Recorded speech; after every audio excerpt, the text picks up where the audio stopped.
नमस्कार बच्चों, मैं हूँ राबिया बेगम। आज हम पढ़ेंगे छठी कक्षा की हिंदी विषय के पुस्तक बाल राम कथा का पाठ सीता की खोज। बच्चों, पिछली कक्षा में हमने पढ़ा रावण ने सीता का अपहरण कर अशोक वाटिका में उसे बंदी बनाकर रखा। उन्हें अनेक कष्ट दिए, लेकिन सीता के मन को बदल नहीं सका। राम का भान जब हिरण को लगा तो वह अपने असली रूप में आया और राम ने मरीच के मुख से अपनी आवाज़ सुनी तो उसे सारा षड्यंत्र समझ आ गया। आगे उनके और षड्यंत्र सफल ना हो, इसलिए वह तेज कदमों से कुटिया की तरफ जाने लगा। बच्चों, आज हम इसके आगे की कथा पढ़ेंगे और आप अपने पाठ्य पुस्तक को खोलिए। हमारा आज का पाठ होगा सीता की खोज। राम के मन में कई प्रकार के प्रश्न थे, आशाएं थी। मरीच की माया उन्होंने देख ली थी। वह छल से उन्हें कुटिया से दूर ले आया था। अब क्या होगा, यही सोचते हुए वे कुटिया की ओर भागे चले जा रहे थे। वापसी में एक पल भी विलंब नहीं करना चाहते थे। लक्ष्मण को वे कुटी पर छोड़ आए थे सीता की रखवाली के लिए। अच्छा हो कि लक्ष्मण वहीं हो, मरीच की मायावी आवाज उन तक ना पहुंची हो। राम ने सोचा, सीता अकेली रही तो राक्षस उन्हें मार डालेंगे, खा जाएंगे। बच्चों, राम के मन में आते समय कई प्रश्न आने लगे थे। उनके मन में कई आशंकाएं उठने लगी। मरीच की माया उन्होंने देख ली थी। उन्होंने देखा कि किस प्रकार मरीच छल से या धोखे से उन्हें कुटिया से दूर ले आया। अब वो सोच रहे थे कि अब राक्षसों का क्या चाल होगा। यही सोचते सोचते वे कुटिया की ओर भागे आ रहे थे। वापसी में वे एक पल का भी देर करना नहीं चाहते थे। सीता को वह कुटी पर अकेले छोड़ आए थे। लक्ष्मण को रखवाली के लिए कहकर आए थे। अच्छा तो यही कि लक्ष्मण कहीं उनकी आवाज़ को सुन ना ले और कुटिया को छोड़कर वापस ना चले आए। यह सोचकर वह जल्दी जल्दी कुटिया की ओर आ रहा था। तभी उन्होंने पगडंडी से लक्ष्मण को आते देखा। वहीं वह जिसका राम को डर था। अनिष्ट की आशंका और बढ़ गई। पता नहीं सीता किस हाल में होगी। राक्षसों ने उन्हें मार डाला होगा, उठा ले गए होंगे। अकेली सीता दुष्ट राक्षसों के सामने क्या कर पाई होगी। कुटी छोड़कर आने पर वह लक्ष्मण से क्रुद्ध थे। उन्होंने क्रोध पर नियंत्रण रखा। लक्ष्मण का बायां हाथ जोर से पकड़ लिया। डर ने दोनों भाइयों को घेर लिया था।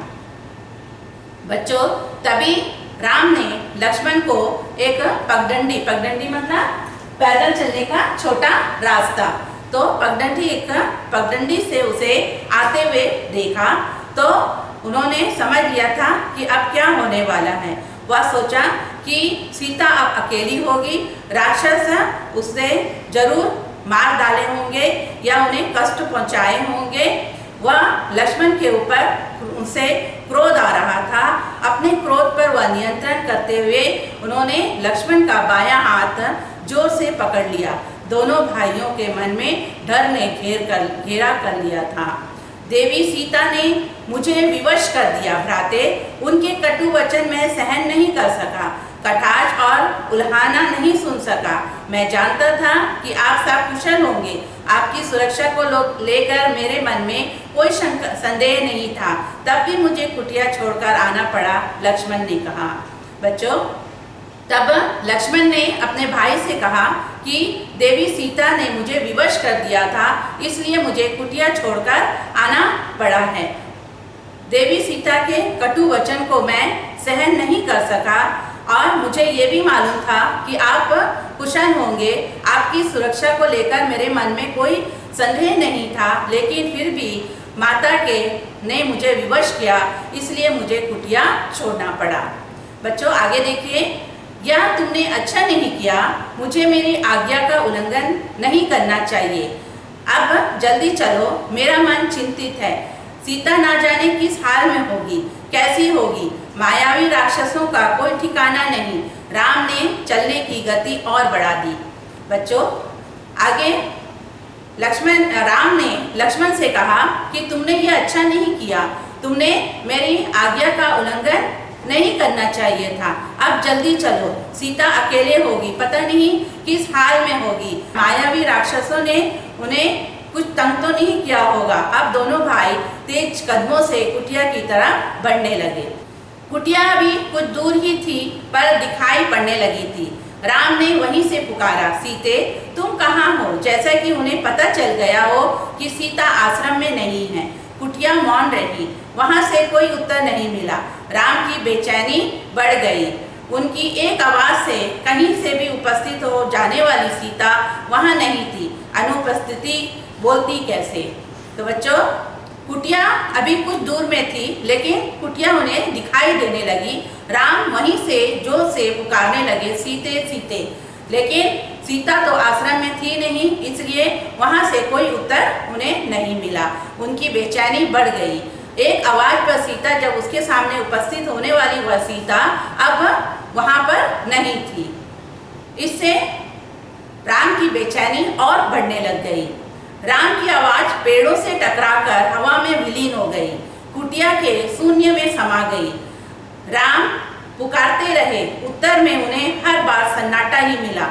चुप्पी हर ओर थी। हर दिन हवा से झूलने वाली पत्ते शांत थे, लताएं गुमसुम पड़ी थी, चिड़ियों की चहक लुप्त थी। कुटिया के निकट घूमने वाले पशु पक्षी चुप खड़े थे, सब स्तंभ। बच्चों, राम की आवाज पेड़ों से टकराकर हवा में गुम हो गई। कुटिया एकदम शांत पड़ा था। राम पुकारते रहे, लेकिन उन्हें कोई उत्तर नहीं मिला। हर जगह चुप्पी ही चुप्पी थी। हर दिन हवा में झूलने वाले पत्ते शांत थे, लताएं गुमसुम पड़ी थी, चिड़ियों का चहकना बंद था। कुटियों के निकट घूमने वाले पशु पक्षी शांत चुपचाप खड़े थे। राम भागते हुए आश्रम पहुंचे। कुटिया में जाकर देखा, सीते सीते पुकारते हुए उन्होंने आसपास की हर जगह देखी। पेड़ों झाड़ियों के पीछे गए, उन स्थानों की ओर भागे जहां सीता जा सकती थी। सीता का कहीं पता ना था। शोक ने व्याकुल राम रोने लगे। सीता से बिछुड़ना उनके लिए असहनीय आघातक था। वे शुद्ध बुद्ध भुला बैठे। बच्चों, राम भागते भागते अपनी कुटिया में पहुंचे। वे सीता को पुकारते हुए कुटिया के आसपास सारी जगह देखे। उन्होंने पेड़ों और झाड़ियों के पीछे भी जाकर देखा।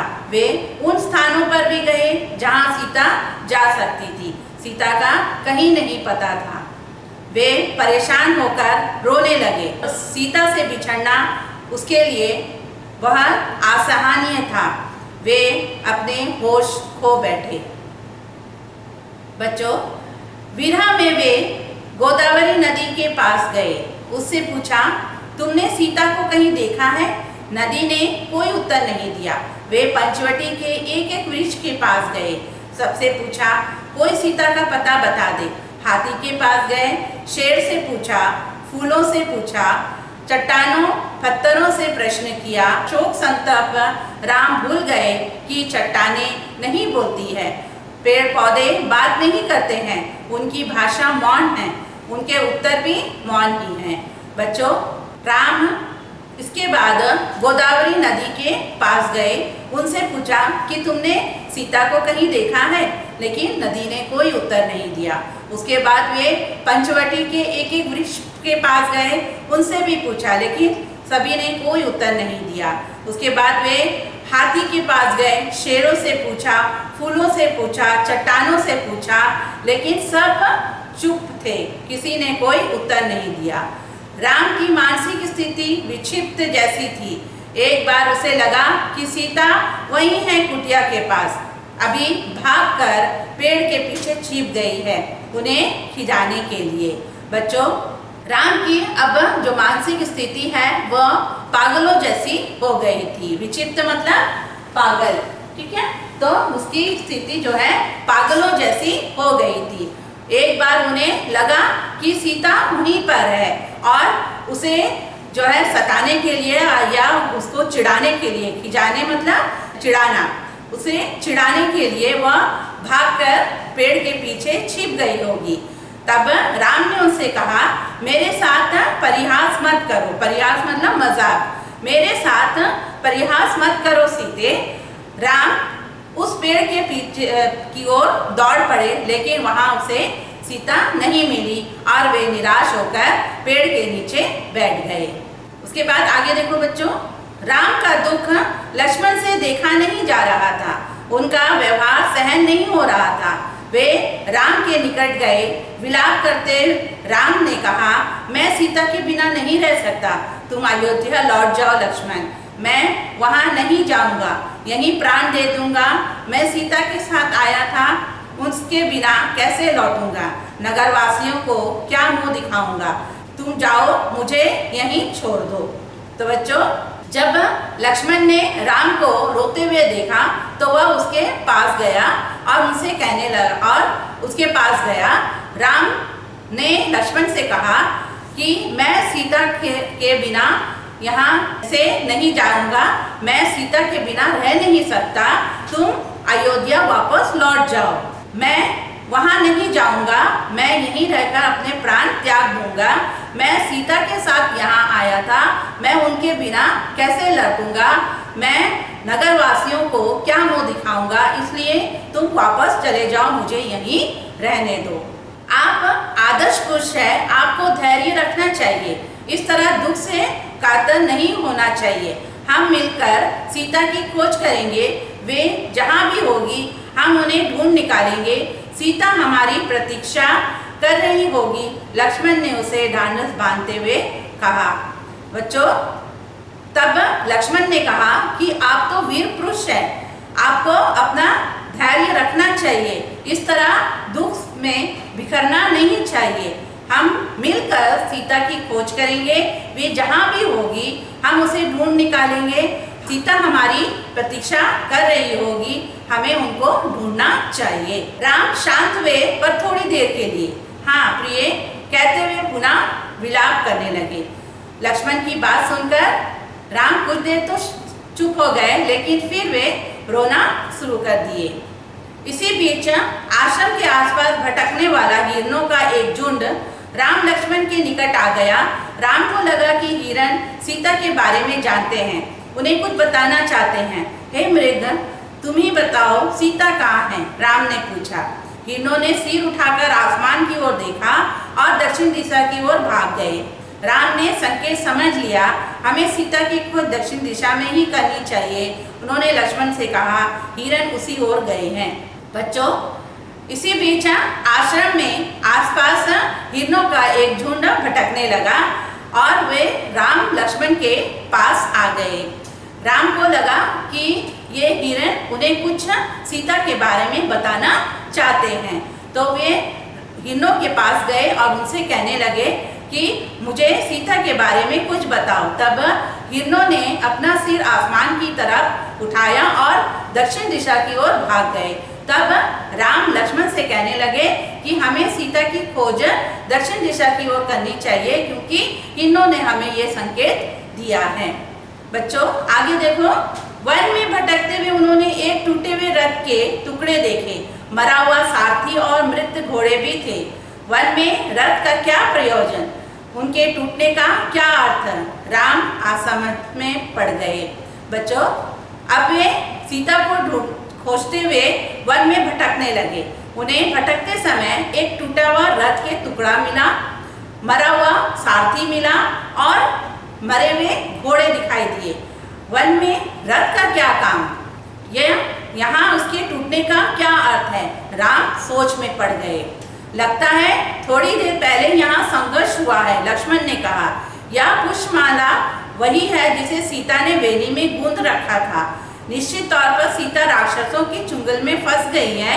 यह माला संघर्ष के दौरान वेणी से टूटकर गिरी होगी। तब लक्ष्मण कहने लगा कि कुछ देर पहले लगता यहाँ पर कुछ संघर्ष हुआ होगा। या पुष्पमाला देखिए, यह तो सीता अपने बालों में गूंथकर रखती है। या जरूर राक्षसों के साथ उनका संघर्ष हुआ होगा और उस समय ये उनके बालों से टूटकर यहाँ गिरी होगी। पर यह रथ कैसे टूटा? राम सोचने लगे।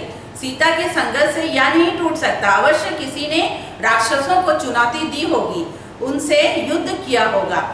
पर उसके बाद राम सोचने लगे कि ये रथ कैसे टूटा है। राम सोचने लगे कि सीता के संघर्ष से तो ये रथ टूट नहीं सकता है, अवश्य ही राक्षसों को के साथ यहाँ में किसी की लड़ाई हुई होगी या युद्ध हुआ होगा। आगे देखो बच्चों, वहां से थोड़ी ही दूर राम ने पक्षीराज जटायु को देखा, पंख कटे हुए, लहूलुहान, अंतिम सांसें गिनते हुए। हे राजकुमार, सीता को रावण उठा ले गया है, मेरे पंख उसी ने काटे। सीता का विलाप सुनकर मैंने रावण को चुनौती दी, उनका रथ तोड़ दिया, सारथी और घोड़ों को मार डाला, स्वयं रावण को घायल कर दिया, पर मैं सीता को नहीं बचा सका। रावण उन्हें लेकर दक्षिण पश्चिम दिशा की ओर उड़ गया। कहते कहते जटायु ने प्राण त्याग दिए। बच्चों, थोड़ी दूर में उन्हें पक्षीराज जटायु मिला, जिनके पंख कटे हुए थे, पूरी तरह से घायल और अंतिम सांसें गिन रहे थे। और उन्हें देखकर जटायु ने कहा, हे राजकुमार, सीता को रावण ने उठाकर ले गया है, उसी ने मेरे पंख काट डाले हैं। सीता का रोना सुनकर मैंने उन पर आक्रमण किया, उनका रथ को मैंने तोड़ डाला, उनके सारथी और घोड़ों को मैंने मार डाला, रावण को भी मैंने घायल कर दिया, पर सीता को मैं बचा नहीं सका। वह सीता को लेकर दक्षिण पश्चिम दिशा की ओर उड़ गया है। और यह कहते कहते जटायु ने अपने प्राण त्याग दिए। राम ने आगे बढ़ने से पहले जटायु की अंतिम क्रिया की। वे सोचते रहे, पछताते रहे, यह कैसा विधान है, मैं तो कष्ट में हूँ, मेरी सहायता करने वालों को भी इतना कष्ट। राम की आंखें नम हो गई, उन्होंने जटायु को अंतिम बार प्रणाम किया। उसके बाद बच्चों, राम ने आगे जाने से पहले जटायु का अंतिम संस्कार किया। फिर उसके बाद वह सोचने लगे कि मैं तो इतने कष्ट में हूँ, लेकिन मेरी सहायता करने वाले भी इतने कष्ट में हैं। यह सोचकर उसके आंखों में आंसू आ गए और वह जटायु को अंतिम बार प्रणाम करके वह आगे बढ़ने लगा। जटायु ने सीता के बारे में महत्वपूर्ण सूचना दी थी। रावण का नाम बताया, दिशा बताई, जिधर सीता को लेकर वह गया। राम जटायु की सीता के पास मौन खड़े थे। वह समय विलाप करने का नहीं है, हमें तुरंत दक्षिण पश्चिम दिशा की ओर जाना चाहिए, सीता उधर ही होगी। लक्ष्मण ने तत्परता दिखाई।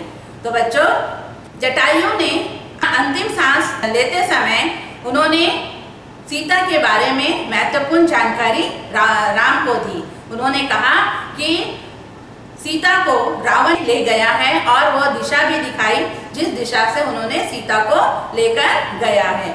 उसके बाद राम जटायु की सीता के बाद कुछ देर मौन खड़े रहे और रोते रहे। उसे देखकर लक्ष्मण ने कहा कि यह रोने का समय नहीं है, हमें जल्द ही दक्षिण पश्चिम दिशा की ओर जाना चाहिए, सीता उधर हमारा इंतजार करती होगी। आगे का मार्ग और कठिन था। राम और लक्ष्मण को लगभग हर दिन राक्षसी आक्रमणों से जूझना पड़ा। अनेक कठिनाइयां आई, अवरोध मिले। दोनों राजकुमार प्रत्येक बाधा पार करते हुए चले गए। उनके सामने लक्ष्य स्पष्ट था, दिशा तय थी, उन्हें कोई नहीं रोक सकता था। वन मार्ग जितना कठिन होता गया, उनकी दृढ़ता बढ़ती गई।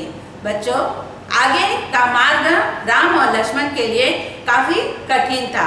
राम और लक्ष्मण को हर दिन राक्षसी आक्रमणों से जूझना पड़ता था। अनेक कठिनाइयां उनके सामने आई, अनेक रुकावटें उनके सामने आई, लेकिन दोनों राजकुमार प्रत्येक बाधा को पार करते हुए अपना आगे बढ़ते जा रहे थे, क्योंकि उन्हें लक्ष्य का भी पता था और उन्हें दिशा भी पता था। इसलिए वन मार्ग में जितनी कठिनाइयां उनके सामने आई, उनका उन्होंने बहादुरी से मुकाबला करते हुए वे आगे बढ़ते जा रहे थे। वनवासी राजकुमार प्रतिदिन सुबह उठते और दक्षिण दिशा की ओर चल पड़ते। एक दिन यात्रा के प्रारंभ में ही एक विशालकाय राक्षस ने उन पर आक्रमण कर दिया। उनका नाम काबंध था। काबंध देखने में बहुत डरावना था। मोटे मांसपिंड जैसा गर्दन नहीं थी, एक आंख थी, दांत बाहर निकले हुए थे, जीभ सांप की तरह लंबी और लपलपाती हुई। बच्चों, राम और लक्ष्मण प्रतिदिन सुबह उठते और दक्षिण दिशा की ओर चल देते थे। एक दिन अपने यात्रा के प्रारंभ में ही उन पर एक बड़ा सा एक विशाल राक्षस उन पर आक्रमण कर दिया। उनका नाम था कबंध। कबंध देखने में बहुत डरावना था। उसके मोटे मोटे मांस थे, गर्दन उनकी नहीं थी, एक आंख थी, दांत बाहर निकले हुए थे और उनकी जीभ सांप की तरह लंबी और लपलपाती हुई थी। राम लक्ष्मण को देखते ही कबंध प्रसन्न हो गया। उसने दोनों हाथ फैलाए, एक एक हाथ से दोनों भाइयों को पकड़कर हवा में उठा ली। उसे मनमांगा आहार मिल गया। बैठे बिठाए वह अपने शिकार को भुजाओं में लपेटकर मुंह तक ले जाता। इससे पहले ही राम लक्ष्मण ने अपनी तलवारें निकाल ली। एक झटके में कबंध के हाथ काट दिए, उनके हाथ धरती पर गिर पड़े। तो बच्चों, राम लक्ष्मण को देखते ही कबंध बहुत खुश हो गया। अब वह दोनों हाथ को फैलाकर एक एक हाथों से दोनों को उठाकर हवा में उठा लिया। अब वह इतना खुश था क्योंकि उसे मनमांगा आहार बैठे बिठाए मिल गया था। वह अपने शिकार को बाजुओं में लपेटकर मुंह तक ले जाना चाहता ही था कि इतने में राम और लक्ष्मण दोनों ने अपने तलवार निकाले और एक झटके में कबंध के हाथ काट दिए और उनके हाथ धरती पर गिर गए। कबंध उनकी शक्ति और बुद्धि पर आश्चर्यचकित हो गया। कौन हो तुम दोनों? उसने पूछा। हम अयोध्या के महाराज दशरथ के पुत्र हैं, राम और लक्ष्मण। रावण ने राम की पत्नी सीता का हरण कर लिया है, हम उन्हीं की खोज में निकले हैं। तो बच्चों, कबंध उनकी शक्ति और बुद्धि पर बड़ आश्चर्यचकित हो गए। उन्होंने उनसे प्रश्न कहा, कौन हो तुम दोनों? तब उन्होंने उत्तर किया कि हम अयोध्या के महाराज दशरथ के पुत्र राम और लक्ष्मण हैं। और उन्होंने कहा कि रावण ने राम की पत्नी को, सीता को का हरण कर लिया है, इसलिए हम उनकी खोज में निकले हैं। बच्चों, आगे देखिए। राक्षस कबंध ने राम के बारे में सुन रखा था। साक्षात उन्हें देखकर प्रसन्न हो गया। उसने कहा, मैं सीता के संबंध में कुछ नहीं जानता, लेकिन तुम दोनों की सहायता का उपाय बता सकता हूँ। मेरा एक छोटा सा आग्रह स्वीकार करो तो मेरा अंतिम संस्कार राम करे। तो बच्चों, राक्षस कबंध ने राम के बारे में पहले ही सुन रखा था। अब उन्हें सामने देखकर वह बहुत प्रसन्न हो गया। उसने कहा, मैं सीता के संबंध में कुछ जानता तो नहीं हूँ, लेकिन मैं तुम दोनों की सहायता करने का तरीका बता सकता हूँ, लेकिन एक शर्त पर कि राम मेरा अंतिम संस्कार करे। राम ने इस पर सहमति व्यक्त की और कबंध बोला, आप दोनों पंपा सरोवर के निकट ऋषिमुख पर्वत पर जाए। वहाँ वानर राजा सुग्रीव का क्षेत्र है। वे निर्वासित जीवन व्यतीत कर रहे हैं। सुग्रीव से मदद का आग्रह कीजिए। उनके पास बहुत बड़ी वानर सेना है। सुग्रीव के वानर सीता को अवश्य खोज निकालेंगे। तब राम ने कबंध के आग्रह को स्वीकार किया और तब कबंध ने कहा कि आप दोनों पंपा सरोवर के निकट ऋषिमुख पर्वत में जाए। वहाँ पर वानर राज सुग्रीव अपने बड़ी सेना के साथ रहते हैं। आप उनसे सहायता के लिए आग्रह कीजिए। उसके और उनकी सेना जो है वो सीता को अवश्य ढूंढ निकालेगी। कबंध की सांस टूटने लगी। उनका अंत निकट था। राम और लक्ष्मण को अपने निकट बुलाते हुए उसने कहा, पंपा सरोवर के पास मतंग ऋषि का आश्रम है, वहीं उसकी शिष्य शबरी रहती है। आगे जाने से पूर्व शबरी से अवश्य मिले। यही बोलते बोलते कबंध ने प्राण त्याग दिए। राम ने अपना वचन पूरा करते हुए उनका अंतिम संस्कार किया और पंपासर की ओर चल पड़े। तो कबंध के सांस निकलने से पहले उन्होंने राम और लक्ष्मण को अपने पास बुलाया और कहा, पंपा सरोवर के पास मतंग ऋषि का आश्रम है। वहाँ उनकी एक शिष्या है जिसका नाम शबरी है। आगे जाने से पहले आप शबरी से जरूर मिल लेना। या बोलते बोलते कबंध ने अपने प्राण त्याग कर दिए। राम ने अपना वचन पूरा करते हुए उनका अंतिम संस्कार किया और वे पंपासर की ओर चल पड़े। कबंध की बातों से राम को बड़ा ढांढस हुआ। सीता तक पहुंचने की आशा बलवती हुई। राम को सुग्रीव की क्षमता और उनकी वानर सेना की शक्ति का पता था। वे जल्दी सुग्रीव तक पहुंचना चाहते थे। बच्चों, कबंध की बातों से राम को बड़ी हिम्मत आई। सीता तक पहुंचने के लिए जो उसका आशा थी वो और भी मजबूत हो गई। राम को सुग्रीव की सेना और सुग्रीव की क्षमता का पता पहले से ही था। वह जल्दी सुग्रीव तक पहुंचना चाहते थे।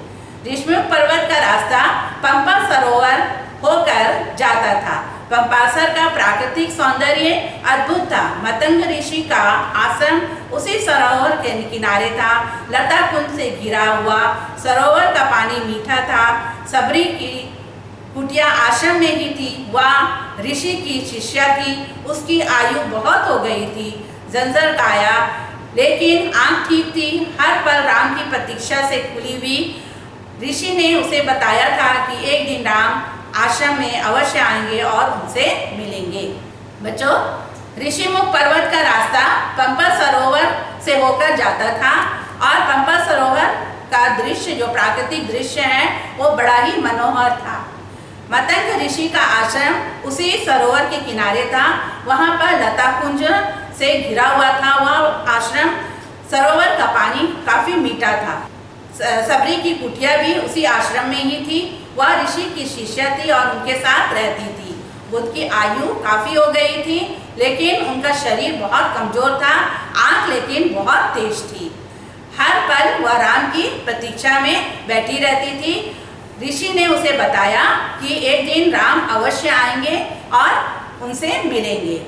राम को आश्रम में देखकर शबरी बहुत प्रसन्न हुई। उनकी आवभगत की सेवा की, खाने को मीठे फल दिए, रहने की जगह दी। उनकी आंखें तृप्त हो गई। राम ने उससे सीता के संबंध में पूछा। आप सुग्रीव से मित्रता करिए। सीता की खोज में वह अवश्य सहायक होगा। उसके पास विलक्षण शक्ति वाले बंदर हैं। सबरी ने राम को आश्वस्त किया। बच्चों, राम के आश्रम में देखकर शबरी बहुत खुश हुई। उन्होंने खूब आदर सत्कार किया। उनकी उन्होंने सेवा की, खाने के लिए मीठे फल दिए, उनको रहने के लिए जगह दी। उनकी आंखें एकदम खुशी से भर गई। राम ने सीता से के बारे में उनसे पूछा।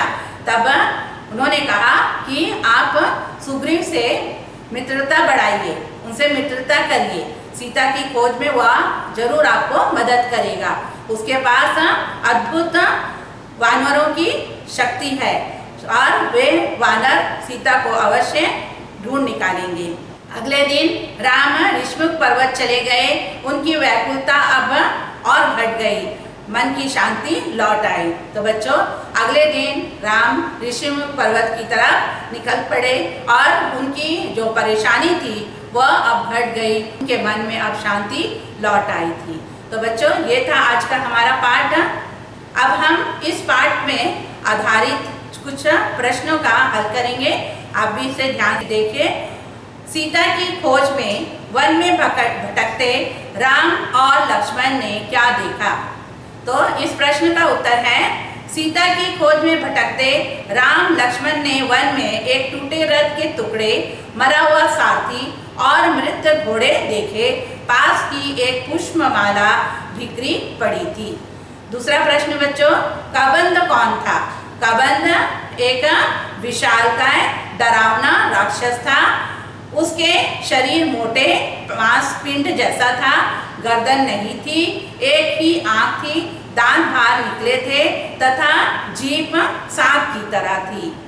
तीसरा प्रश्न, कबंध ने राम से क्या आग्रह किया? तो उसका उत्तर है बच्चों, कबंध ने आग्रह किया कि उसका अंतिम संस्कार राम ही करे। चौथा प्रश्न, कबंध ने राम से किसकी सहायता लेने का आश्वासन दिया? तो इसमें इसका उत्तर है, कबंध ने राम से वनराज सुग्रीव की सहायता लेने को कहा, क्योंकि उसके पास बहुत बड़ी वानर सेना थी। पांचवा प्रश्न, कबंध ने राम को पहले किससे मिलने को कहा?